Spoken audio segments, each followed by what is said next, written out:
Bom dia a todas e a todos. Senhoras e senhores, damos início ao evento de inauguração da Escola de Altos Estudos, Desigualdades Globais e Justiça Social, do PPGD da UNB, e do Colégio Latino-Americano de Estudos Mundiais, Flaxio, e a Conferência de Ciências Sociais e Democracia. Cumprimentamos os professores e professoras do programa de pós-graduação da UNB, as alunas e os alunos, as autoridades aqui presentes, membros de embaixadas, as associações de pesquisa, as senhoras e os senhores. Chamamos para compor a mesa diretiva as seguintes autoridades: a excelentíssima professora Rebeca Igreja, professora do Programa de Pós-Graduação em Direito da UNB e uma das diretoras do Colégio de Altos Estudos e da Escola de Altos Estudos.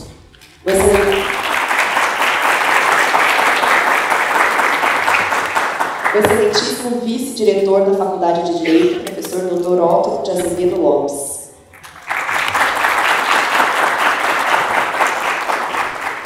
A excelentíssima doutora Salete Balezan, diretora da Flaxio Brasil.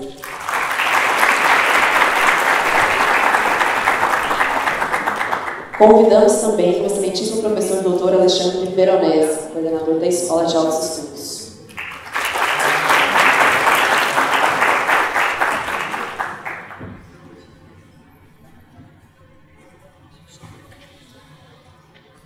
Passo então a palavra à professora Rebeca para dar início à mesa de inauguração.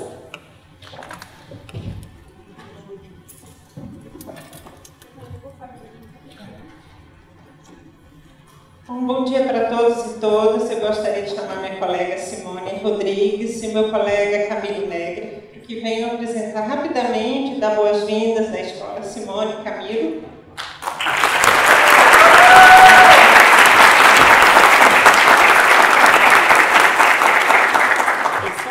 São 2 minutos, não vamos cansar vocês. Realmente são 2 minutos, só dar a boa-vinda a vocês dois. Tá bom.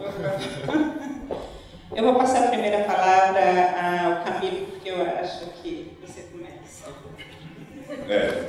Obrigado, professora Rebeca. Na verdade, obrigado a todos pela presença. É realmente uma satisfação muito grande para nós estarmos compartilhando esse momento e inaugurando aí uma iniciativa que eu não vou falar tanto sobre a iniciativa, espero que a professora Rebeca e a professora Simone possam apresentar também, mas eu gostaria de deixar uma pequena reflexão nesse momento, porque nós estamos vivendo uma situação atípica nas ciências brasileiras, não só brasileiras, eu acho que está ocorrendo em várias partes do mundo.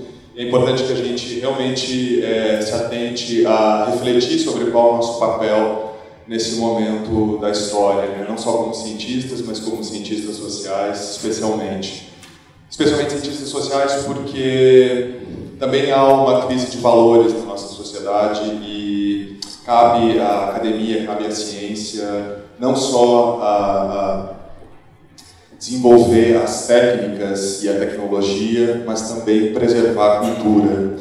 E eu acho que muito da Escola de Altos Estudos, e especialmente também o Colégio Latino-Americano de Estudos Mundiais, tem esse objetivo, né, de contribuir com a reflexão, mas também com a humanização das relações, também nas ciências.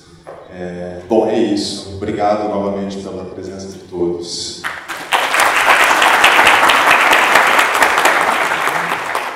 Bom dia a todos e a todas. Esse seleto auditório, a gente fica muito feliz com a presença de todos vocês. Eu queria falar muito rapidamente da iniciativa da Escola de Altos Estudos, que, do meu ponto de vista, tem sido uma iniciativa bastante arrojada e a gente pensou em um modelo novo, dentro de um contexto novo, né, de uma situação nova. Então, a gente está trazendo também um modelo novo que nós estamos implantando.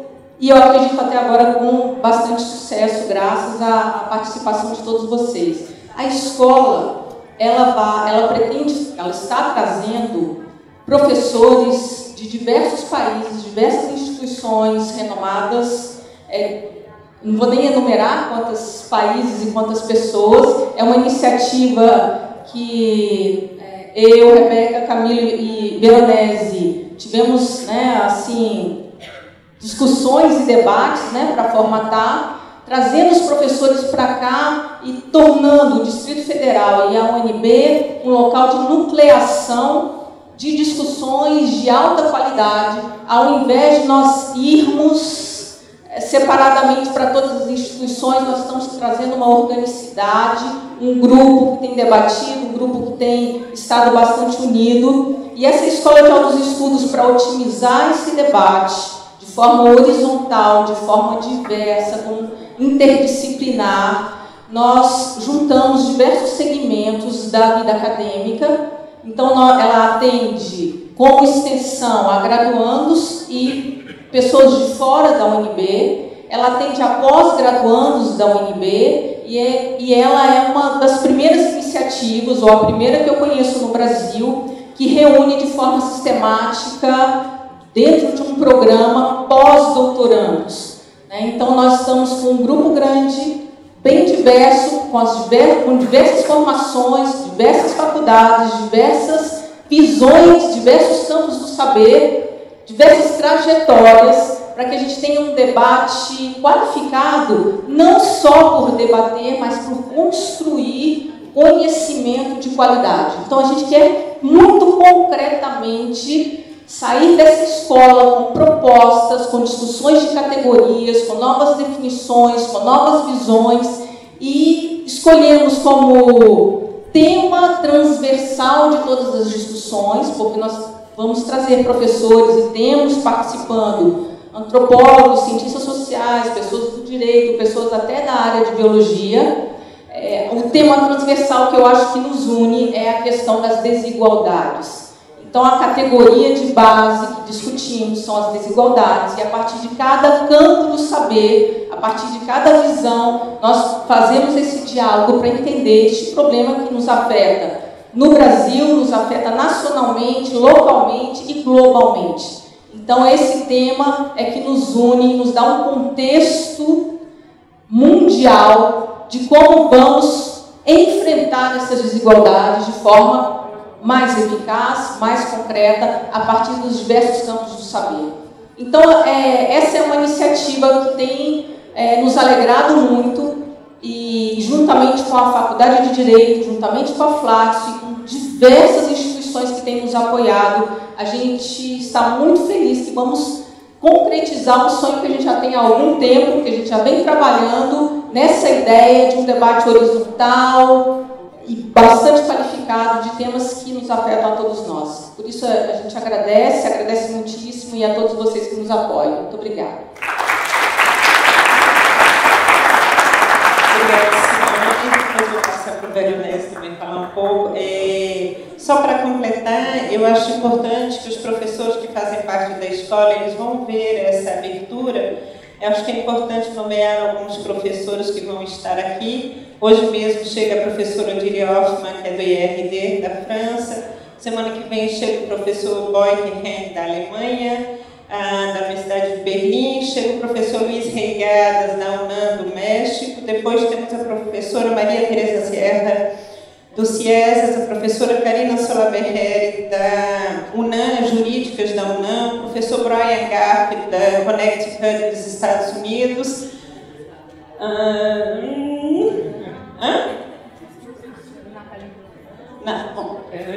Eu não vou conseguir lembrar, professor. São 22 professores que vão estar conosco nesse período, passando por aqui, e que a gente tem que agradecer. Alguns estão vindo com o próprio recurso, como o professor Davi Sanchez Rubio, alguns estão vindo com o seu próprio recurso, ansiosos por participarem da escola. Então, realmente é um projeto que foi comum, construído com eles, a gente construiu um programa junto com eles, a bibliografia e tudo mais. E essa escola, só para fechar, ela faz parte dessa ideia mesmo do colégio, que a gente criou com o apoio da Salete, como um programa, uma plataforma na Flaxo, que reúne vários grupos com temas muito específicos em vários países do mundo, com essa ideia nossa de mudar essa comunicação com a Academia do Norte, para a gente fazer trabalhos mais horizontais. A escola vai funcionar, já está funcionando em 4 línguas, e onde a gente possa circular mais fácil a formação entre nós, e, sobretudo, onde nós, a partir de uma perspectiva latino-americana, que para nós é super importante, a gente possa discutir também, dar opinião também sobre problemas vivenciados em outras partes do mundo. A gente crê realmente, e isso eu agradeço muito ao professor Michel Vervocat, que nós, a partir da nossa perspectiva, a gente tem muito que contribuir e dizer de outras situações no mundo. E eu agradeço, então, já para ir introduzindo também um pouco, eu agradeço ao professor Michel, primeiro pela experiência de vários anos trabalhando com eles num projeto sobre a França, tendo essa possibilidade de um trabalho bastante horizontal de pesquisa. Agradeço porque nós nos inspiramos no Colégio de Estudos Mundiais da Fundação Maison Delon, então, por isso, apesar do colégio já estar criado há alguns meses, nós deixamos para inaugurar hoje, aproveitando a presença do professor Michel Vervocat. Então, agradeço muito a sua presença, Michel, e lamento porque tinha tradução, acho que deixamos o Michel sem a tradução. Obrigada a todos, passo a palavra ao Verônica.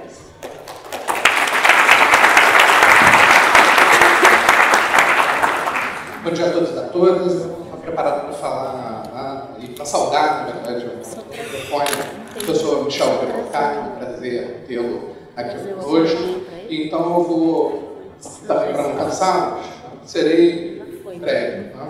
Acho importante mencionar nessa dinâmica da escola, na verdade, 3 elementos que foram tocados pelos colegas que antecederam, mas isso não foi mencionado de uma forma assim tão sistemática.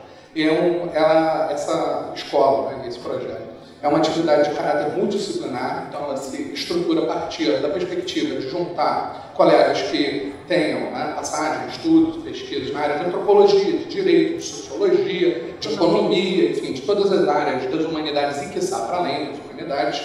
Ela também é uma iniciativa de caráter aberto, então assim, essa dinâmica da abertura, ela se reflete na possibilidade de que haja um engajamento desde professores, né, com atividades pós-doutorais, estudos, parcerias, né, estudantes de mestrado e doutorado, ou seja, de pós-graduação, e também de pessoas, né, da área profissional e de estudantes de graduação, por meio de uma atribuição de créditos numa dinâmica de extensão. E, por fim, eu acho absolutamente necessário, imperativo, que a gente agradeça aos vários parceiros que permitem, ou que estão permitindo que a gente coloque em marcha um projeto desse tamanho, que é um projeto grande, em volume de recursos, de pessoas, né?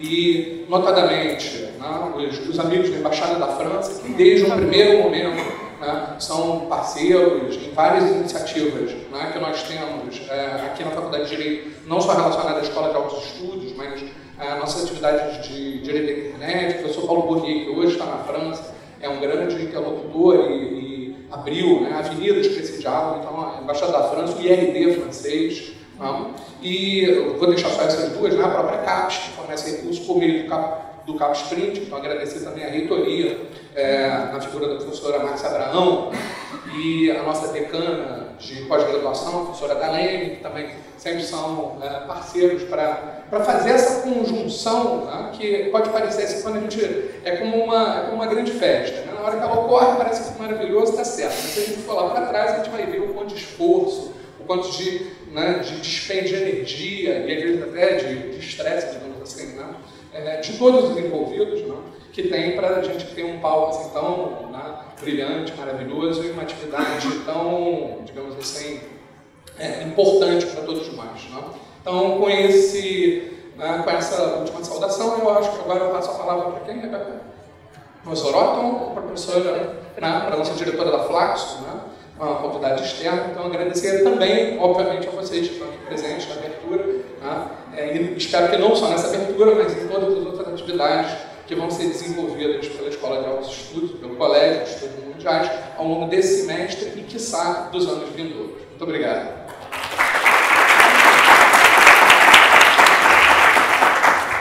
Bom dia a todos e a todas. Primeiro, eu gostaria de iniciar agradecendo muito a todos os parceiros que compreenderam a importância que é esse tipo de parceria nesse momento delicado, né, mundial, mas em especial para nós, brasileiros e também para a América Latina. Mais do que compreender uma parceria dessas é apostar na sua proposta. Essa aposta na proposta das ciências sociais envolvida com as ciências humanas, ela é mais do que necessária nesse momento. Então, eu gostaria de iniciar agradecendo, mas agradecendo também a todos os professores que aceitaram e que estão vindo para cá, né, para nos ajudar a desenvolver esse trabalho, e agradecer em especial aos alunos que compreenderam, que se identificaram e que aceitaram estar nesse momento, nessa proposta, nesse trabalho, porque além de ser alunos, são participantes ativos da construção de uma proposta, né? São as primeiras turmas, né, que estarão construindo essa proposta, e isso é fundamental, que vocês tenham atendido e tenham se identificado com esse chamado. Agradecer também muito a CAPES por ter apoiado e fortalecido, né, esse trabalho todo. Agradecer muito ao DCE do Itamaraty, aqui representado pelo Francisco Figueiredo, né, quem nos apoiou muito, a professora Rebeca, para poder fazer todo esse processo do colégio aqui. Em nome, né, de Francisco, eu gostaria que ele levasse também os agradecimentos ao Gustavo Barbosa, que foi nosso parceiro do Itamaraty, né, continua sendo, torcendo, e para fortalecer muito a nossa sede da Flaxo aqui no Brasil também. É um momento muito importante, então, em nome dessa embaixada, eu quero agradecer todas as embaixadas e todos os países que estão envolvidos, que é agradecer à Embaixada da França. Simbolicamente, nesse momento, é muito importante a gente agradecer à Embaixada da França, com uma demonstração de que o Brasil é um país e tem um povo do qual nos orgulhamos muito, que nós somos muito guerreiros, muito batalhadores, é um povo muito comprometido e não pode ser fragilizado por momentos X, Y, Z, né? Agradecer essa parceria, agradecer ao IRD também francês nessa parceria, ao UNB, em especial a Faculdade de Direito, que acolheu essa proposta e dá força a ela.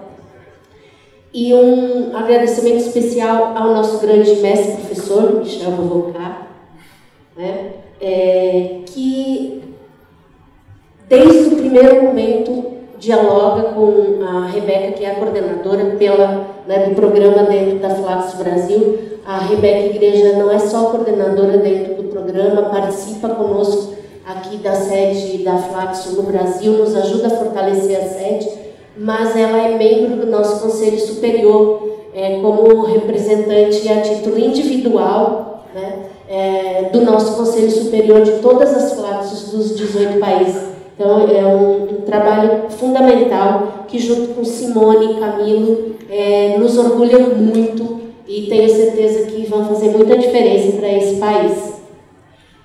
E agradecer mais uma vez cada um e cada uma que veio até aqui nesse momento para dar esse apoio, esse reforço. Muito obrigada a todos e a todas.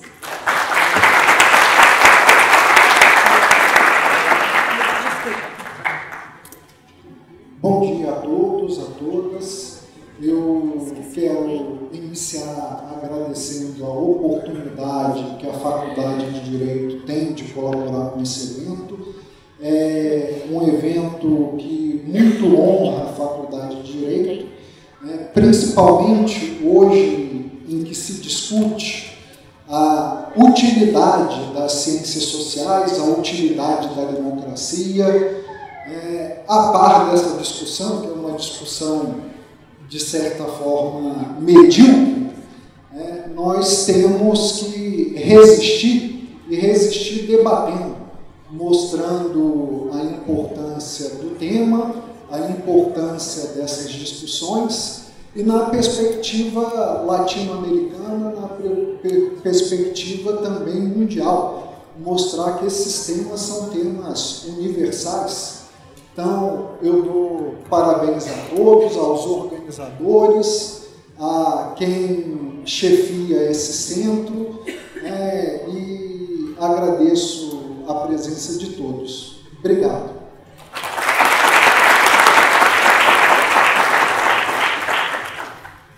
Daremos início agora à conferência Ciências Sociais e Democracias, com o professor Dr. Michel Vivocar. Convidamos o professor Michel Vivocar para compor a mesa.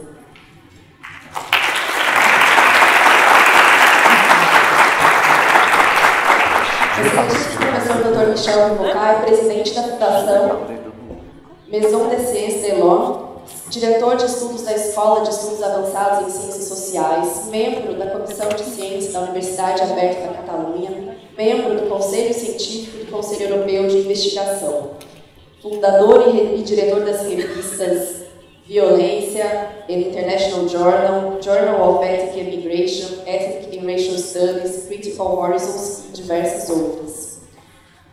Passo a palavra à professora doutora Rebeca Igreja para a introdução de nosso palestrante. Rapidamente, o professor Michel vai falar aqui, só para fazer uma introdução, porque a escolha desse tema, nós queríamos ter um espaço nesse seminário para debater um pouco, não bastante, sobre as ciências. Nós tínhamos feito um exercício de colher as frases, os discursos que temos ouvido sobre as ciências sociais em várias partes, sobre as ciências sociais, não, sobre as ciências em geral. Nós colocamos esse discurso num PowerPoint, devo confessar para vocês, nós íamos projetar e nós ficamos com vergonha. Eram discursos tão pesados, eram discursos tão feios, eram ataques tão diretos ao que nós fazemos, era um desprezo tão grande ao que nós fizemos, que ontem à noite, quando a gente viu que nós tínhamos escrito, que não é nossa fala, mas o que a gente foi colhendo nos twitters, nos jornais, em tudo que tem se dito sobre as ciências, dados, realmente nós tomamos uma decisão conjunta que nós não queríamos nos deprimir hoje, porque a gente continua amigo da resistência, e fazendo aquilo que a gente pode fazer e sabe fazer, que é dar aula, produzir conhecimento. E diante dessa situação que Michel Vivocar pensou, professor, em falar sobre ciências e democracia, porque as democracias precisam das ciências sociais e porque as ciências sociais precisam da democracia. Com isso, passo a palavra para você. Obrigada.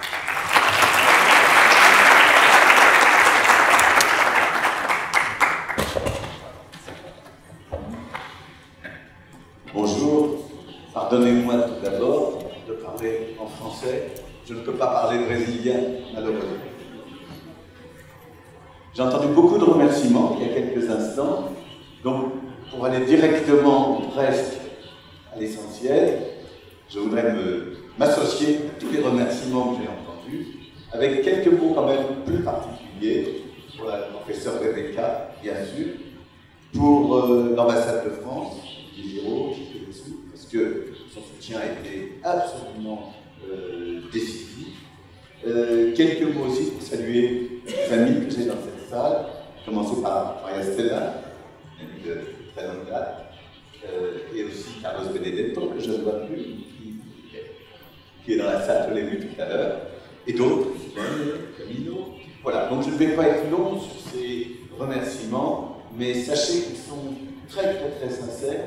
Je voudrais dire aussi un mot, avant de rentrer dans le vif du sujet, sur les liens scientifiques et institutionnels qui existent entre la France, et plus particulièrement l'institution que je dirige, et le Brésil, et plus particulièrement cette université, et aujourd'hui sa faculté de droit. Il y a quelques années, j'ai créé un collège d'études mondiales à Paris, avec l'idée qu'il fallait développer des modes de pensée originaux, globaux, là où d'autres parlaient surtout de modes de pensée internationaux, ce n'est pas la même chose, avec l'idée qu'il fallait développer de la recherche interdisciplinaire et internationale, bien entendu, on en a un super exemple ici, et avec l'idée aussi qu'il fallait lutter contre certaines tendances des sciences sociales en proposant autre chose, en étant concret, en développant un certain nombre d'activités. Et donc, quand Rebecca m'a dit qu'elle développait un projet assez comparable ici, j'ai été dans l'enthousiasme, je tiens à le dire publiquement. J'ai tout de suite signé, vous savez, on signe souvent quand on dirige une institution, on signe souvent des accords qui sont, pour parler comme Karl Marx, abandonnés à la critique rongeuse des souris. C'est-à-dire qu'on les met dans un placard et plus personne ne va regarder ce qu'il y a dedans. Pas du tout ça. Les relations sont concrètes, réelles, avec elle, avec Maria-Stella, avec beaucoup d'autres ici. Et je pense que c'est très très positif. Donc, autant vous dire que j'ai entendu à 2 ou 3 reprises ce matin le mot de résistance. Je crois que la meilleure façon de résistance, c'est la contre-offensive. C'est pas seulement de ne pas accepter, c'est aussi de dire moi je construis, moi j'avance. Et je crois que c'est ce que nous faisons ensemble ici. Alors, si je devais résumer ce que je vais vous dire maintenant, une demi-phrase suffirait. Les sciences sociales ont besoin de la démocratie. Et il est assez vraisemblable que la démocratie a besoin des sciences sociales. C'est moins évident. Et donc je vais commencer par le plus simple, le plus évident. Les sciences humaines et sociales ont besoin de la démocratie. Au passage, je dis sciences humaines et sociales, c'est une tradition très française. Dans certains pays, les deux sont séparés. Il y a, comme on dit, les humanités d'un côté, les sciences sociales d'un autre côté. Le statut de l'histoire comme discipline est souvent déchiré. Certains courants de l'historiographie disent « nous faisons partie des sciences sociales », c'est plutôt ma tradition, je suis assez français. Mais d'autres disent non, l'histoire est totalement une autre discipline. Il y a des universités dans lesquelles le département d'histoire est très éloigné de la sociologie, des sciences politiques. Et il y a des institutions où, au contraire, la proximité.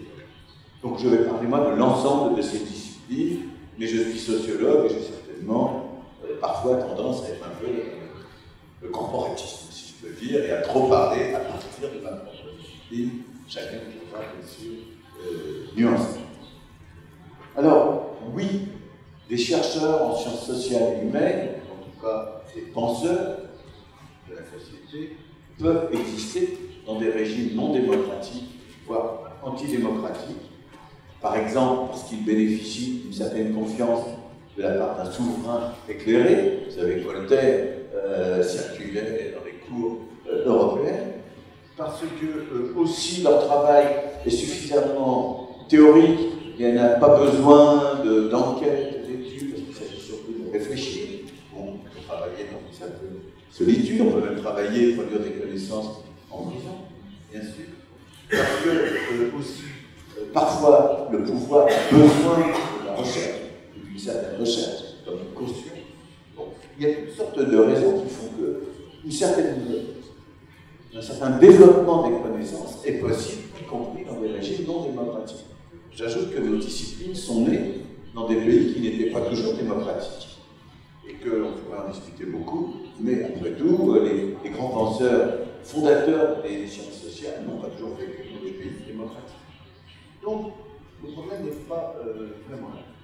Le problème, il est évidemment ce qui se passe quand la démocratie ne fonctionne pas ou ne fonctionne pas. Alors, je voudrais d'abord dire qu'il peut exister des stratégies de contournement. Les chercheurs se débrouillent pour exister malgré les grandes difficultés. C'est la résistance peut-être dont vous venez de parler. Je peux vous en donner un ou deux exemples que j'ai rencontrés dans ma trajectoire. J'ai connu un sociologue historien chinois qui voulait parler des inégalités en Chine. Alors il publiait des articles sur l'Afrique du Sud et sur l'apartheid. Et tout le monde comprenait très bien que derrière l'Afrique du Sud et l'apartheid, il parlait de son propre pays. J'ai connu, je pense qu'ici beaucoup d'entre nous avons connu, des collègues de l'Empire soviétique, au temps de sa splendeur, ou à la fin de sa splendeur, qui commençaient tous leurs articles en citant Marx et Lénine, copieusement, qui terminaient leurs articles en citant Marx et Lénine non moins copieusement, et entre l'introduction et la conclusion, qui disaient ce qu'ils avaient à dire, personne n'allait vérifier l'intérieur de leurs articles. Et puis, pour terminer sur ce genre d'exemple, j'ai connu et apprécié un grand helléniste français qui s'appelait Jean-Pierre Vernant, qui était un grand monsieur spécialiste de la Grèce antique. Et il expliquait que s'il avait choisi la Grèce antique, c'était pour échapper à l'emprise du Parti communiste dont il était membre, pour qu'on lui fiche la paix. Il se disait, ça devrait quand même ne pas trop intéresser les gens qui sont dans la politique, si moi je m'intéresse au 5e siècle avant Jésus-Christ. Il y a eu quand même parfois des petites difficultés. Mais enfin, voilà, c'est des stratégies comme ça de contournement pour exister. J'ajoute aussi qu'il y a des disciplines pour qui la question de la démocratie n'est pas vraiment un problème. Tout ce qui touche à l'érudition en particulier, peut se développer, ce qui soit vraiment nécessaire de poser la question du type de régime dans lequel on vit. Mais enfin, nous le savons tous, les régimes totalitaires, les dictatures, et même simplement les régimes autoritaires ou extrémistes ne laissent pas beaucoup de place à nos disciplines. Alors, d'où peut venir le danger? Le danger peut venir quand il y a trop d'États, c'est-à-dire l'État autoritaire. Le danger peut venir aussi quand il n'y a pas assez d'États. Et que règne le chaos, la violence, le crime organisé, les mafias, les milices privées, toutes ces choses-là. Il est très difficile de faire de la recherche dans cette situation. Ça peut même être très dangereux physiquement. Il y a 1 an ou 2, un jeune chercheur italien a été retrouvé mort en Égypte dans des conditions qui laissent penser que c'est plutôt l'absence d'État, ou peut-être aussi, indifférence de l'État, qui a permis qu'on l'assassine. Il s'intéressait au syndicalisme en Égypte. Ça existe. Mais ce à quoi on ne pense pas toujours, c'est que la difficulté à faire de la recherche en sciences humaines et sociales peut être compromise en démocratie quand on a un régime hyper libéral, néolibéral, très libéral, parce que ce régime pourra dire, écoutez, démocratiquement, il est clair que le peuple nous soutient et nous n'avons pas besoin des sciences humaines et sociales. Elles sont inutiles, elles coûtent cher, on peut faire tellement mieux si on veut aider l'enseignement et la recherche, on peut soutenir le management, on peut soutenir la gestion, on peut soutenir les études vétérinaires, la santé, etc. Et se passer des sciences sociales, elles ne servent à rien. Autrement dit, l'idée de l'inutilité sociale peut être développée par des régimes très libéraux. On en a eu une expression forte il y a 2 ou 3 ans au Japon, où le gouvernement, pendant un moment, a demandé, après il a reculé, que l'on cesse, dans les départements universitaires de sciences sociales, que l'on cesse de financer ces départements. On le voit aussi un peu aux États-Unis, où il est plus difficile d'obtenir des financements publics pour la recherche qu'auparavant. Et alors, pour compliquer le tout, toutes ces dimensions dont je vous parle, autoritarisme, plus ou moins dictatorial, libéralisme, plus ou moins extrême, absence d'État aussi dans certains cas, tout ça peut d'une façon ou d'une autre se combiner. C'est pas contradictoire nécessairement pour aboutir à ce que l'espace de la recherche en sciences sociales, en sciences humaines et sociales, soit limité. Je ne parlerai pas du Brésil ici, parce que les relations entre mon pays et le Brésil sont difficiles, donc je n'ai pas du tout envie de mettre de l'huile sur le feu, et je suppose que chacun comprend très bien ce que je suis en train de dire. Donc nous, chercheurs, enseignants-chercheurs, pour exister, pour produire des connaissances, pour les diffuser, nous avons besoin d'institutions, nous avons besoin d'état de droit, nous avons besoin de démocratie, et de pas n'importe laquelle démocratie, c'est un point capital.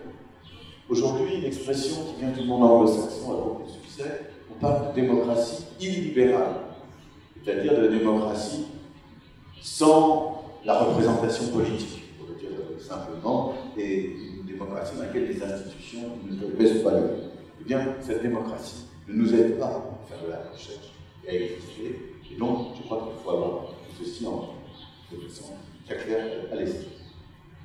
Alors maintenant, je renverse la question. Je crois qu'il est clair pour nous tous que nous avons besoin de la démocratie. Je renverse la question. En quoi la démocratie a-t-elle besoin de nous? Qu'est-ce que nous apportons à l'idée démocratique qui nous est à ce point nécessaire? En quoi sommes-nous un élément qui permette de résister à ce qu'il y a de plus dévastateur dans le néolibéralisme, à ce qu'il y a de plus dévastateur dans le refus de la redistribution, dans le refus d'un rôle important de l'État, dans aussi la méfiance par rapport à la science, à la connaissance, à l'éducation? dans aussi, ce qui est peut-être encore pire, le rejet des valeurs universelles, l'appel au relativisme, emploie aussi les corps intermédiaires, les médiations, les partis, les parlements, les ONG, etc., ont-elles, elles aussi, besoin pour fonctionner dans une démocratie représentative, ont-elles besoin de nous? Voilà la question que je voudrais vous proposer d'examiner. Alors, les chercheurs aiment bien faire des déclarations très vagues et très générales. Nous sommes utiles. Nous apportons l'esprit critique. Nous apportons la distance, la capacité de prendre une certaine distance. Les chercheurs ajoutent aussi, nous rendons visible ce qui n'est pas visible, audible ce que personne n'entendait. Nous mettons à nu les processus qui aboutissent, par exemple, aux discriminations, à l'injustice, aux inégalités, au manque de reconnaissance. Les chercheurs aiment bien tout ça. Et donc, ils disent, nous sommes utiles, nous sommes indispensables. Ils aiment bien citer, en tout cas les sociologues, une phrase de Durkheim, que je vous lis, qui est très connue, nos pères fondateurs, c'est qu'on est au pays de l'ordre des progrès et qu'on révère d'abord Auguste Comte. Enfin, Durkheim, c'est aussi la fondation de la sociologie. Voilà ce qu'il cite comme phrase, souvent, mes collègues. La phrase de Durkheim. Nos recherches ne méritent pas une heure de peine si elles ne devaient avoir qu'un intérêt spéculatif. Bon, ce qui d'ailleurs fait un petit peu penser à Karl Marx, qui à peu près, un peu plus tôt, disons, dans c'est la 11e thèse sur Feuerbach, quelque chose comme ça, Karl Marx qui, lui, disait les justiciers et les philosophes pensaient le monde, il faut maintenant changer le monde. Voilà. Cette idée, donc, que la recherche ne doit pas être purement spéculative. Alors oui, bien sûr, mais vous admettrez que ça n'est quand même pas une démonstration, et que le brave citoyen qui entend ce genre d'affirmation se dit, mais c'est incantatoire, ça ne change rien. Une fois que les chercheurs ont dit que leurs recherches sont utiles, en quoi le sont-elles? Est-ce qu'ils démontrent quelque chose? Je dirais d'ailleurs au passage, un autre point, que nous ne nous posons pas assez en sciences sociales la question de la démonstration, la question de la preuve. Qu'est-ce que c'est que démontrer dans nos disciplines? Mais rien. Alors, oui, les chercheurs aiment bien proclamer leur utilité, et en même temps, et à juste titre, les chercheurs mettent toujours en avant la nécessité pour eux de la liberté. Les chercheurs ont besoin de la recherche en sciences humaines et sociales, a besoin de liberté. Liberté dans le choix des thèmes abordés, des domaines, des disciplines. Liberté dans les orientations théoriques. Nous sommes un monde divisé. Nous ne sommes jamais d'accord entre nous. C'est très bien. Mais nous ne devons pas choisir où nous souhaitons nous situer. Et donc, il n'est pas question qu'au nom d'une quelconque utilité, on dicte à la recherche ce qu'elle doit faire. On dicte aux chercheurs, il doit faire ceci, il doit étudier cela, au nom de la nation, au nom de tel ou tel groupe social, au nom de tel ou tel projet. Non, les chercheurs veulent la liberté, et par conséquent, il est difficile pour eux de définir par eux-mêmes leur utilité, mais en même temps, ils veulent pouvoir montrer en eux-mêmes, par eux-mêmes, en quoi ils sont utiles. Alors, à partir de là, je vais pouvoir commencer à évoquer plusieurs points. Un premier point, je vais assez vite, c'est qu'il existe des institutions. Nous ne pouvons pas nous passer d'institutions aujourd'hui. Le chercheur indépendant, c'est comme le savant indépendant, le grand scientifique qui invente tout dans sa tête. Non, c'est pas vrai. Ça n'est plus comme ça que ça se passe. Il n'y a pas des institutions qui se conduisent la production et la diffusion de connaissances. La recherche risque vite, très très vite d'être marginale ou stérile. Alors, comment est utile disposer d'une totale liberté tout en étant dans des institutions de type académique ou universitaire? Alors ici, il y a beaucoup de discussions, on sait tous très bien, nos institutions, un chercheur vous dira toujours que les institutions sont trop bureaucratiques, trop corporatistes, que les contraintes sont toujours beaucoup trop lourdes, que les moyens sont toujours insuffisants et ne sont pas affectés forcément à ce à quoi ils devraient être affectés. Mais les chercheurs savent aussi que des institutions purement privées risquent de les conduire à défendre les intérêts purement privés. Et par conséquent, à ne pas être utiles pour une collectivité très large, mais simplement à accompagner le jeu de certains intérêts, par exemple l'économie, et accompagner un pouvoir, d'ailleurs un pouvoir plus d'institutions de type privé. Et donc, pour réfléchir à ça, je pense qu'il faut se dire que nous avons besoin de lieux publics, universitaires, mais qui disposent en eux-mêmes de la capacité de promouvoir la liberté pour la recherche. Et ce genre de lieu, ça n'est pas facile à définir. Et c'est pourquoi je soutiens si fortement l'initiative de Rebecca. Des lieux qui ont, je vais le dire comme ça, un pied pleinement dans le système universitaire et un pied un peu à côté, de façon à pouvoir être dedans et libre. Ne pas être subordonné à des logiques trop exclusivement universitaires, avoir l'autonomie qui permet de prendre des décisions, d'avancer, d'avoir des idées nouvelles et de les mettre en œuvre et de façon très très souple. Je dirige une institution qui est une fondation qui vit pour les 2/3 avec l'argent public. Eh bien, c'est une tension permanente. L'argent public fait que les pouvoirs publics me disent qu'il faut faire comme ceci, comme cela, et l'argent privé me permet de dire oui, mais on peut faire aussi d'autres choses, et peut-être plus utiles, plus intelligentes. Donc, il y a vraiment à se poser cette question, et j'insiste beaucoup, la liberté a besoin d'institutions, et ça peut parfois donner de très bons résultats. Je vais vous donner un exemple que j'apprécie énormément. Je siège au conseil scientifique d'une institution qui est basée à Bruxelles, qui s'appelle European Research Council, ERC. Cette institution gère chaque année 1 ou 2 milliards d'euros pour la science en général, toute discipline confondue. Et cette institution, parmi ses principes, en a un qui est très important. La recherche doit être bottom-up. C'est-à-dire que les chercheurs qui demandent du financement choisissent en totale liberté le thème, la méthode, la façon de travailler, fixent un budget, etc. C'est des sommes énormes qui sont données aux bénéficiaires de bourse. C'est en général entre 1 500 000 et 2 millions d'euros. C'est énorme. Et c'est totalement bottom. Et un jour, il y a 3 ou 4 ans, la Commission européenne, c'est-à-dire l'institution qui chapeaute tout ceci, a dit il faudrait qu'il y ait plus de recherche sur les phénomènes migratoires. Donc il faut engager des programmes de recherche sur les migrations. Il y a d'autres institutions que l'European Research Council. Et donc, un certain nombre de programmes officiels ont été lancés en disant aux chercheurs, vous travaillez sur l'immigration. À ce moment-là, les dirigeants de l'European Research Council ont publié un rapport qui faisait la synthèse de la quarantaine de recherches qui avaient été financées par cette institution, totalement bottom-up. Les chercheurs qui avaient choisi, sans qu'on le leur demande, de travailler sur les phénomènes de migration.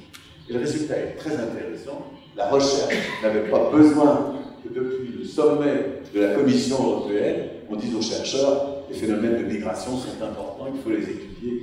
Non, les chercheurs eux-mêmes avaient été capables, et depuis plusieurs années, de développer ce genre de... Donc, je plaide pour cette synthèse des institutions de la liberté, de la confiance, qui, me semble-t-il, peut permettre une certaine utilité. Le deuxième point, c'est qu'il faut aussi réfléchir sur notre capacité, et justement, à penser au-delà du cadre de l'État-nation. Ce sont des choses plus hautes. J'ai été très ami avec un sociologue que j'avais une énorme admiration, qui est mort il y a 2 ans, 3 ans, qui s'appelait Ulrich Beck, sociologue allemand. Et mondialement respecté, en particulier pour ses travaux sur le risque. Et Ulrich Beck mettait en avant une expression, et j'adore cette expression. Il disait, il faut en finir avec le nationalisme méthodologique. Ça voulait dire quoi? Il faut en finir, pour les sciences sociales, avec ces travaux qui sont pensés et mis en œuvre uniquement dans le cadre de l'État-nation, avec éventuellement, j'y reviendrai, ces prolongements en termes de relations internationales. Donc, disait, on ne peut pas tout analyser uniquement dans ce cadre de l'État-nation, il faut sortir de cette perspective, et il utilisait du coup une deuxième expression que j'aime moins, il disait, il faut développer le cosmopolitisme méthodologique. Moi, je préfère dire dans mon vocabulaire, il faut penser global. Il faut se dire que le problème le plus local qui soit a des implications planétaire et est soumis, procède aussi au moins de logique planétaire. Et donc, c'était une idée qui me semble extrêmement importante, et c'est une idée qui rend la recherche, me semble-t-il, vivante et productive. Je trouve que le nom du collège que vous avez choisi est très beau de ce point de vue-là. Collège latino-américain, alors on est en Amérique latine, mais qui s'intéresse à des problèmes qui sont pensés de manière globale. C'est très important. Alors, pourquoi est-ce que c'est utile et pourquoi est-ce que ça a quelques liens avec la démocratie? Tout simplement parce que, aujourd'hui, s'enfermer uniquement dans des thématiques, des problématiques, des façons de réfléchir, qui soient celles du nationalisme méthodologique, eh bien, cela ne permet pas de penser l'ouverture au monde. Cela ne permet pas de penser l'ouverture tout court. Et si on ne peut pas penser l'ouverture au monde, on ne peut pas penser la démocratie. C'est beaucoup plus difficile. On se limite uniquement à ce qui nous concerne en interne. Et donc, tout ceci peut prendre des formes extrêmes, tout ceci peut demeurer très respectable, mais il me semble que nous avons besoin d'être ouverts au monde et que cette nécessité a quelque chose à voir avec l'esprit démocratique.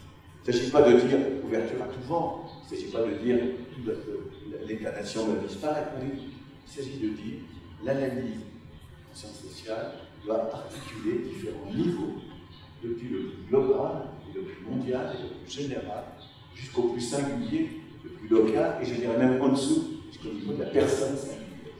Si on n'articule pas tous ces niveaux, je pense qu'on ne permet pas à l'esprit démocratique, je peux dire, de prospérer. Et là, je voudrais ajouter quelque chose, vous êtes alors peut-être un tout petit peu. On parle beaucoup d'internationalisation de la recherche. Je crois que c'est la semaine de l'internationalisation de cette université. Très bien, je suis absolument de ce côté, je n'ai aucun doute là-dessus.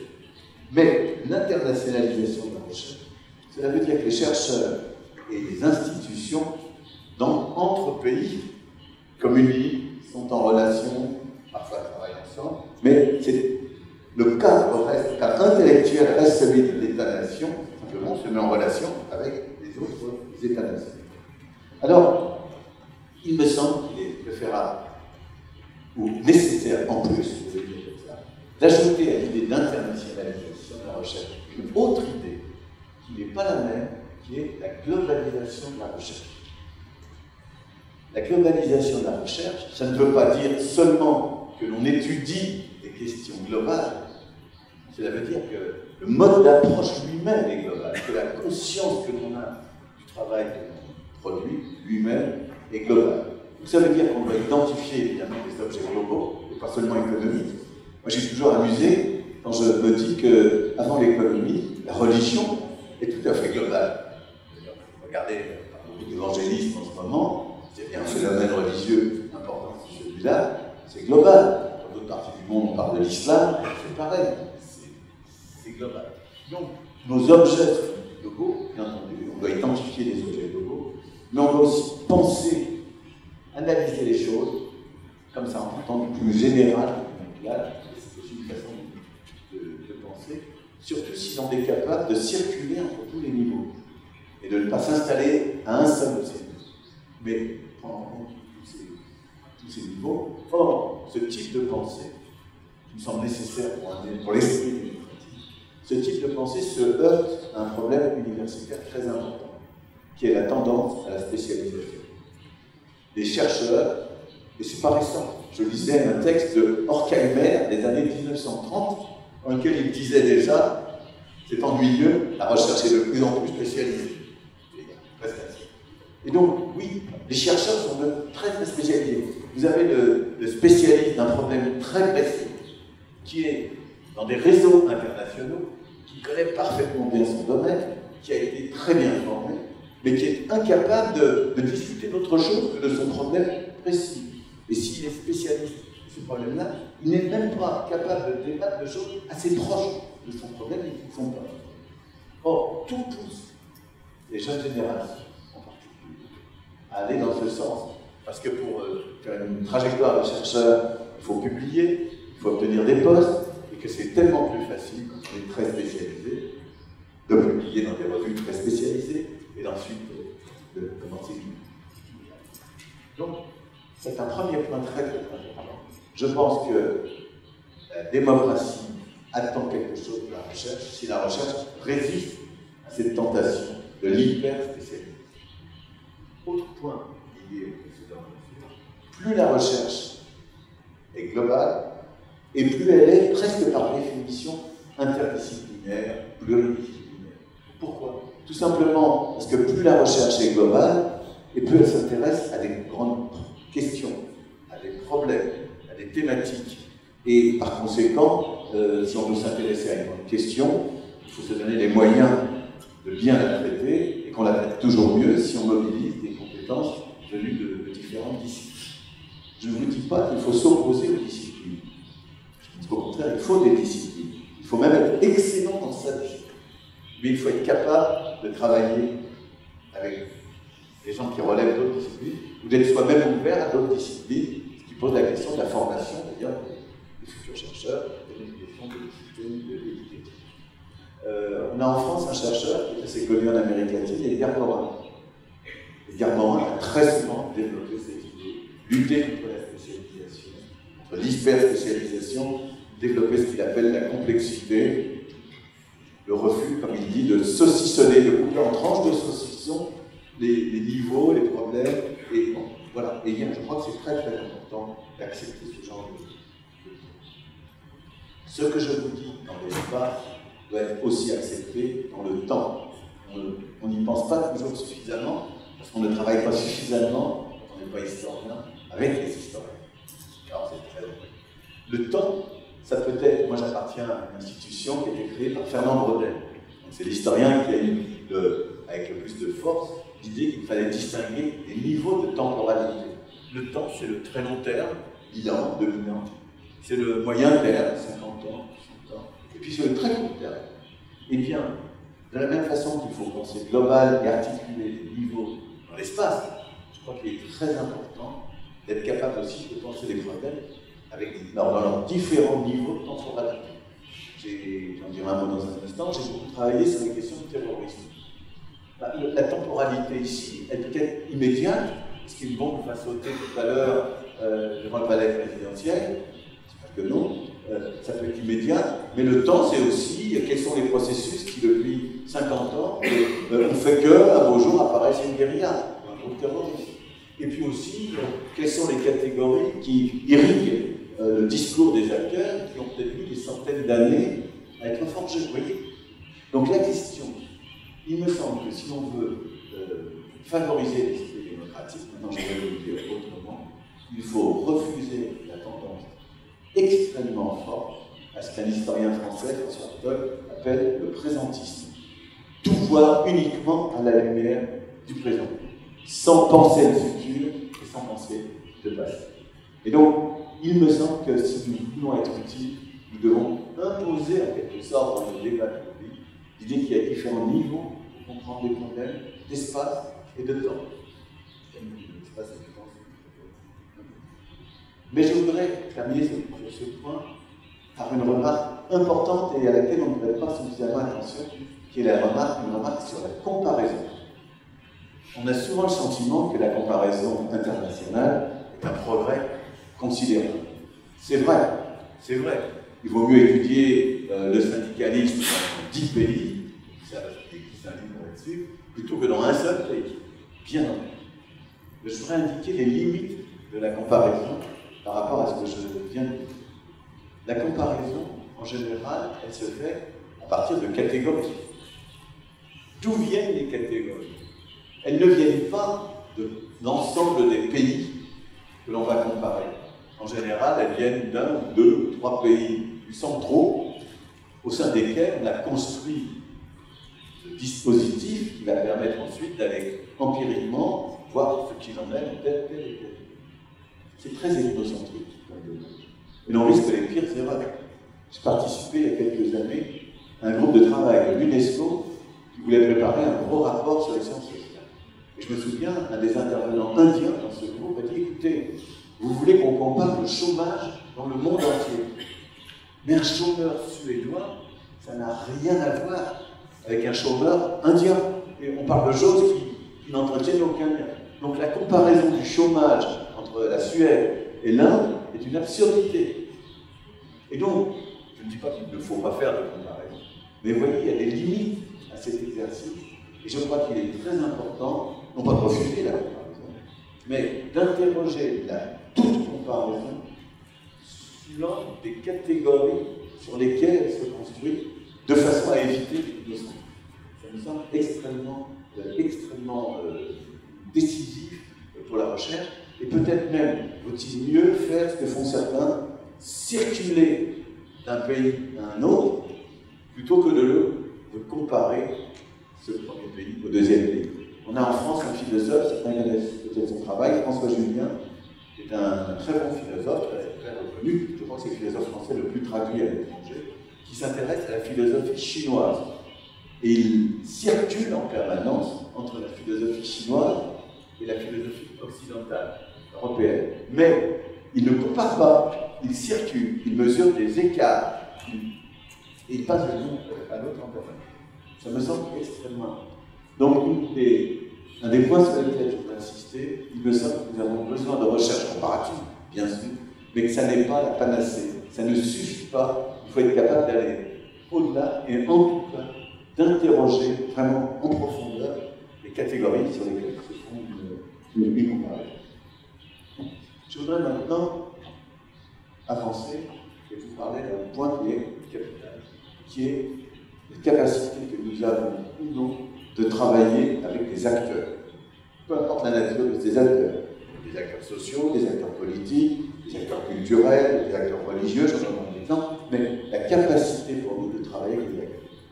Et là aussi, il me semble que si nous voulons être utiles à la démocratie, nous devons réfléchir à cette question.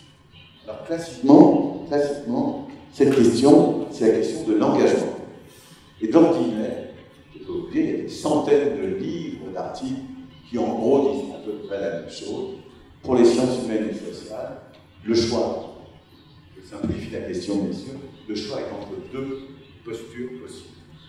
Ou bien on est un chercheur qui est dans sa tour d'ivoire, isolé du bruit de la ville, de la cité, qui ne discute qu'avec ses collègues, qui n'intervient peut-être dans des revues et des congrès, des colloques scientifiques, qui travaille avec ses étudiants, mais qui surtout, en tant que chercheur, ne se mêle absolument pas de la vie publique. Ce à quoi on a d'ailleurs pu dire parfois que c'est une illusion, parce que même quand on ne se mêle pas de la vie publique, on occupe une position qui fait qu'on est partie prenante. C'est les thèses de Gramsci sur les intellectuels organisés. Enfin, en gros, première position possible, on est extérieur à la vie publique. On produit de la pure connaissance. Ce n'est pas très satisfaisant si on se pose la question de notre utilité. La deuxième position classique, c'est celle du chercheur engagé, qui défend une cause, qui défend une ligne, qui défend un parti, qui défend une opposition, etc. On vient d'apprendre la disparition de quelqu'un que j'ai beaucoup aimé, Immanuel Wallerstein. C'était un grand chercheur, et c'était un chercheur engagé. Le problème de l'engagement, et lui, il arrivait à séparer les deux, c'était assez exceptionnel, et un peu clivé. Mais le problème de l'engagement, c'est ce type, c'est que le chercheur épouse les positions de ceux auprès de qui il s'engage.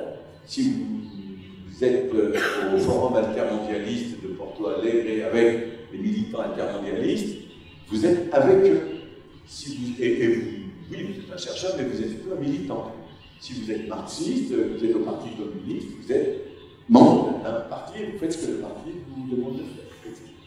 Et donc, ce n'est pas non plus satisfaisant, puisque cela veut dire que le discours, la production que fait le chercheur est subordonné à un intérêt partisan supérieur. Donc, ne pas être engagé n'est pas satisfaisant, et être engagé n'est pas non plus satisfaisant. Donc, comment sortir de ce questionnement, de cette façon de poser? Eh bien, je crois qu'il pour en sortir par le haut, il faut inventer d'autres démarches. Donc, je vais vous indiquer mon état d'esprit, je pourrais l'illustrer un peu si vous le souhaitez.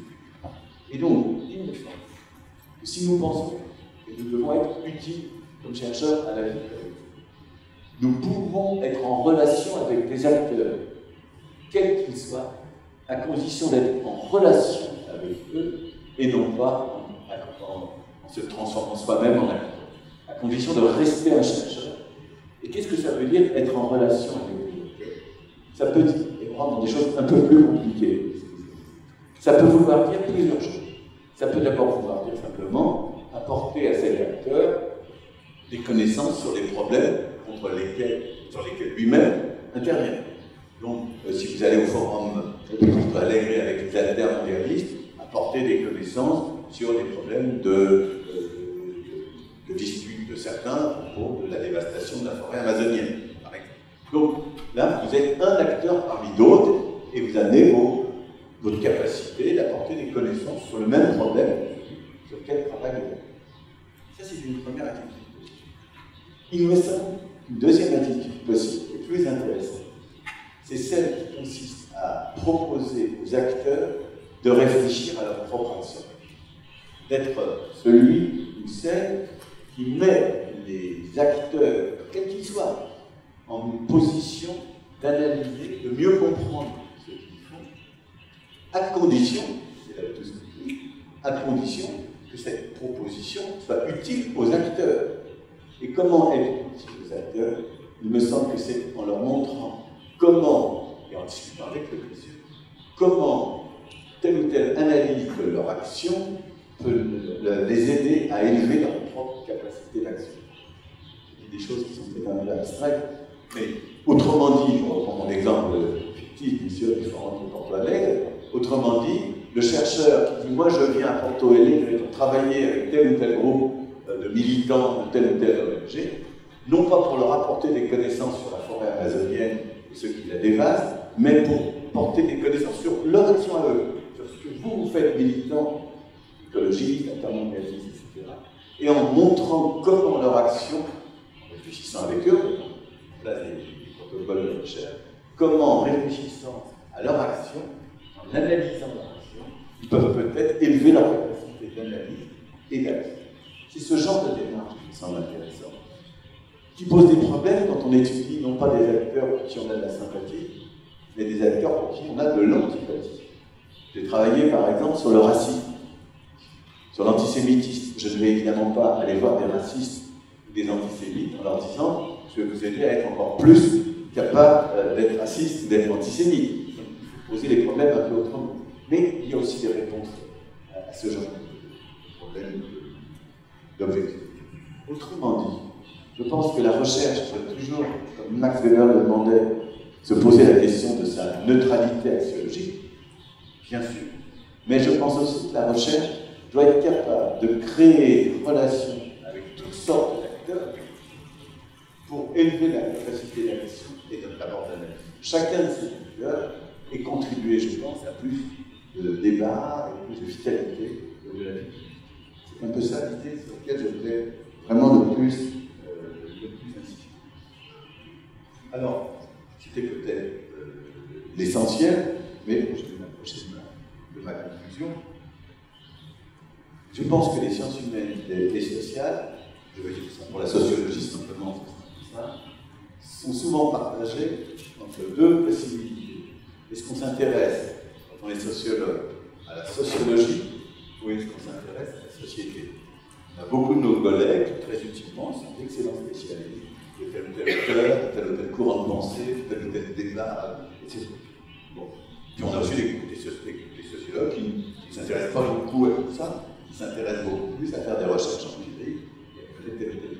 Évidemment, il faut s'intéresser aux deux, à la sociologie et à la société, aux sciences humaines et sociales, et à la démocratie. Et en réfléchissant à tout ça, et en lisant un livre cet été qui m'a beaucoup intéressé sur la sociologie, je me suis souvenu de White Mills, ce fameux livre d'imagination sociologique. Alors, le livre que j'ai lu, je n'ai pas le titre sur moi, mais c'est un livre collectif. Une équipe de sociologues britanniques a interrogé une quarantaine de chercheurs britanniques en leur demandant de raconter leur trajectoire. Donc le livre, c'est le récit des trajectoires de ces chercheurs. Et presque tous disent, un livre a eu pour moi une énorme influence, l'imagination sociologique de White Mills. Alors, écoutez, je vais remettre un peu mon nez dans ce livre de Wright Mills. C'est passionnant. Donc, je me permets de vous inviter aussi à relire ou à lire ce livre qui a été publié il y a 70 ans. Alors, ce livre, c'est une critique des pouvoirs bureaucratiques, des mandarinaux. Très bien, dans le sens que j'ai pu dire. C'est un plaidoyer pour que la sociologie et l'histoire marchent ensemble. C'est donc déjà un plaidoyer pour la pluridisciplinarité. C'est aussi un livre qui dit qu'il ne faut ni se vautrer, j'utilise des expressions, dans l'empirisme désincarné, et là en réalité c'est une charge féroce entre Paul Lazarsfeld, qui à l'époque incarnait cet empirisme, ni, donc, une méthode quantitative, mais il ne faut pas se montrer non plus dans la théorie grandiose. Il écrit ça dans les années 50, c'est une charge entre, évidemment, Talcott Parsons, cette haute figure. Bon. Et donc, il dit, et c'est ça, vraiment, la première chose pour un sociologue, c'est de contribuer au progrès de la démocratie. Eh bien, je pense que nous devons renouer avec ces capacités. Nous devons faire preuve, comme il dit, d'imagination, nous intéresser à ce qu'il y a de neuf, d'innovant chez certains chercheurs. Je pense que nous n'avons pas vraiment besoin de toutes ces recherches qui ajoutent un tout petit pourcentage d'explication à ce que nous savons déjà dans le phénomène. Vous avez des revues entières dans lesquelles il y avait des articles où on vous dit que telle variable supplémentaire explique un demi% de mieux tel problème. Oui, bien sûr, ce n'est pas inutile complètement. Je crois qu'on a beaucoup plus besoin de capacité à aller dans le sens que j'ai évoqué tout à l'heure, à se situer sur plusieurs niveaux, à se circuler sur plusieurs temporalités, à circuler, donc, que nous avons besoin de travail pluridisciplinaire, nous avons besoin aussi d'inventer des domaines nouveaux de recherche. Je peux dire que dans mon cas, j'ai beaucoup agi pour qu'on transforme les questions de sortie de la violence en domaine de recherche. Pour les sciences sociales, un peu jusqu'ici, c'est surtout l'affaire d'experts, de consultants, de politiques, et donc, nous avons besoin d'ouvrir des nouvelles frontières, de prendre des prises, de faire preuve d'imagination. Il y a mille et une façons de le faire, et d'une certaine manière, je pense que nous avons tout intérêt, à chaque fois que nous étudions un problème, quel qu'il soit, à nous poser la question complémentaire, est-ce qu'il ne serait pas intéressant d'étudier ceux qui affrontent ce problème? Il y a, je donne des exemples comme ça, il y a des crises humanitaires, très important de comprendre les crises humanitaires. C'est peut-être aussi très important de comprendre l'action de ceux qui s'affrontent à la crise humanitaire. Il y a des questions de guérilla qui recommencent en Colombie. Très important d'analyser la façon dont ceux qui veulent agir contre la guérilla agissent, etc. Et donc, je ne vais pas plus loin là-dessus, mais je crois vraiment qu'il est très très intéressant d'étudier à la fois les problèmes et ceux qui affrontent ces problèmes. Je prendrai d'autres exemples si vous souhaitez. Voilà ce que je voulais dire avec un tout dernier mot. J'ai beaucoup parlé de recherche, comme si les chercheurs étaient uniquement des chercheurs. Tout ce dont j'ai parlé doit évidemment être articulé avec une réflexion sur les questions d'éducation et d'enseignement. Je ne peux pas accepter l'idée qu'on sépare la recherche et l'enseignement supérieur, et peut-être même la recherche et l'enseignement secondaire. Ce qui veut dire, si je vais au bout de mon idée, qu'il faut d'une part promouvoir nos disciplines, qui est la contenu bien sûr dans la vie universitaire, mais qu'il faut aussi peut-être réfléchir à connaître mieux ceux qui sont en charge de l'enseignement de nos disciplines, d'étudier les enseignants, les pédagogues, etc., du point de vue de leur capacité à faire passer ou non des connaissances et des savoirs dans le domaine qui nous intéresse. Je vous donne un exemple, je termine là-dessus, parce que c'est trop bavard. Un dernier exemple, en France, et pas seulement, pour lutter contre l'antisémitisme, il a été décidé, depuis plusieurs années, d'organiser des visites d'Auschwitz. Alors, les enfants des écoles, avec leurs professeurs, montent un matin très tôt dans un car, ils les amènent à l'aéroport, ils arrivent en avion pas très loin d'Auschwitz, notre car les amène sur les lieux de la Shoah, ils visitent, on leur explique, et l'après-midi, ils remontent dans notre car, dans l'avion, et ils rentrent chez eux. Bon. Et on dit c'est formidable pour lutter contre l'antisémitisme. Ça peut avoir des effets inattendus et contre-productifs. Il faut étudier aussi, il ne faut pas seulement étudier Auschwitz, il faut étudier aussi ceux qui essayent de montrer à quel point il faut éduquer les enfants là-dessus. Ma sœur Annette, qui a accompagné le premier de ces convois, m'a raconté l'anecdote suivante. Elle est dans l'avion au retour, avec à côté d'un garçon qui vient de visiter Auschwitz, et elle lui dit alors, cette journée, qu'est-ce que tu en tires? Ah oui, c'était formidable. Elle peut te dire, ah bon, oui, j'ai eu mon baptême de l'air. C'est-à-dire, il avait pris l'avion pour la première fois de sa vie. Et donc, ce qui lui avait intéressé dans la visite d'Auschwitz, c'était pas du tout Auschwitz, c'était prendre l'avion. Donc, il faut étudier ces opérations, il faut les évaluer. Et donc, de façon plus générale, je pense que la recherche peut beaucoup aider la démocratie si elle fait des évaluations, si elle étudie les acteurs, si elle étudie les politiques publiques, si elle étudie les acteurs de la justice, etc. Voilà les quelques remarques que je voulais faire pour vous dire que, certes, il faut résister, mais il faut aussi inventer. Je pense qu'ici, on invente. Merci de votre patience.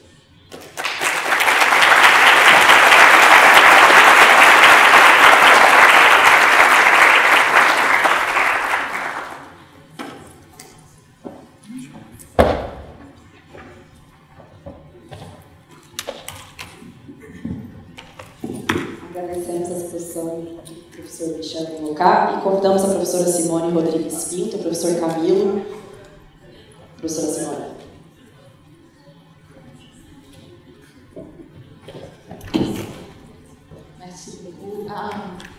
Muito obrigada, professora.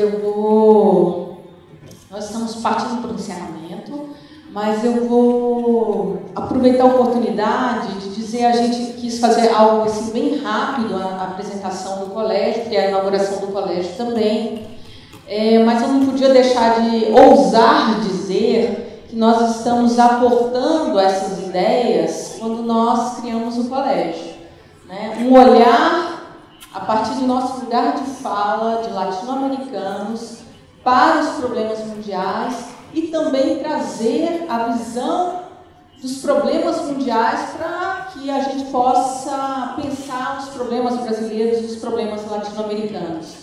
Além disso, toda essa discussão de interdisciplinaridade, de contextualização, de diversos níveis metodológicos, o nível individual, o nível nacional, o nível global. Então, nós estamos procurando aportar, por isso eu tinha dito que é um projeto arrojado, que nós estamos tentando, nós estamos unindo pessoas muito boas conosco, que é tentar estratégias novas de produção do pensamento.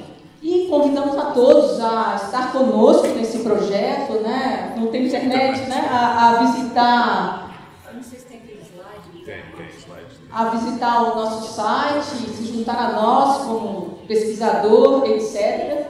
E antes de abrir para algumas perguntas para o professor Bocá, eu gostaria de dizer que nós também estamos lançando um livro hoje, e no site está lá o livro, tá? Sobre o acervo às ciências sociais, sobre fazer as ciências sociais, que já é fruto de um trabalho que nós já estamos fazendo há algum tempo. Então, o livro está gratuito para ser feito o download dele no nosso site, né, que já é uma própria discussão do fazer ciências sociais aqui na América Latina, como dialogar com outros pesquisadores, como enfrentar os problemas de categorias, os problemas de orçamento, os problemas pessoais. Então, eu acho que é interessante quem quiser acessar. Eu até não estou com o livro físico aqui, mas também está disponível como e-book no site. E, então, eu não poderia deixar de dizer que é nossa inspiração para a criação do colégio, professor, e nós vamos tentar levar esse projeto adiante. Dito isso, eu queria abrir, se alguém quiser alguma pergunta, algum comentário para o professor. Alguém gostaria? Não?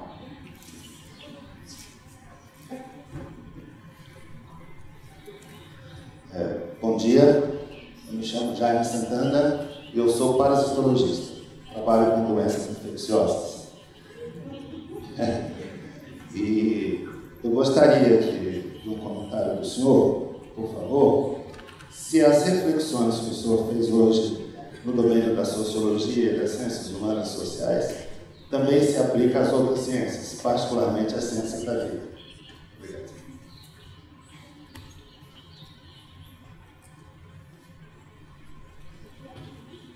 Alguém mais?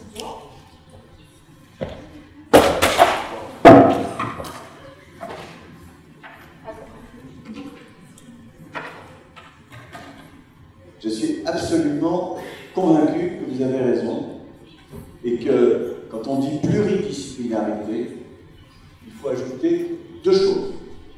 Premièrement, pluridisciplinarité de toutes les disciplines scientifiques et pas seulement des disciplines des sciences humaines et sociales.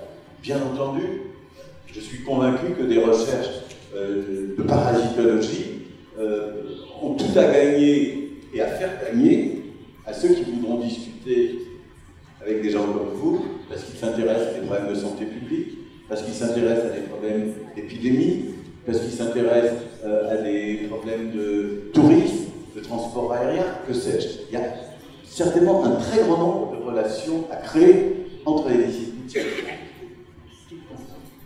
Mais deuxièmement, je crois aussi qu'il faut encore élargir la chose, c'est-à-dire que les disciplines scientifiques ont intérêt à discuter avec ce que j'appellerais les acteurs professionnels, les médecins, les travailleurs sociaux.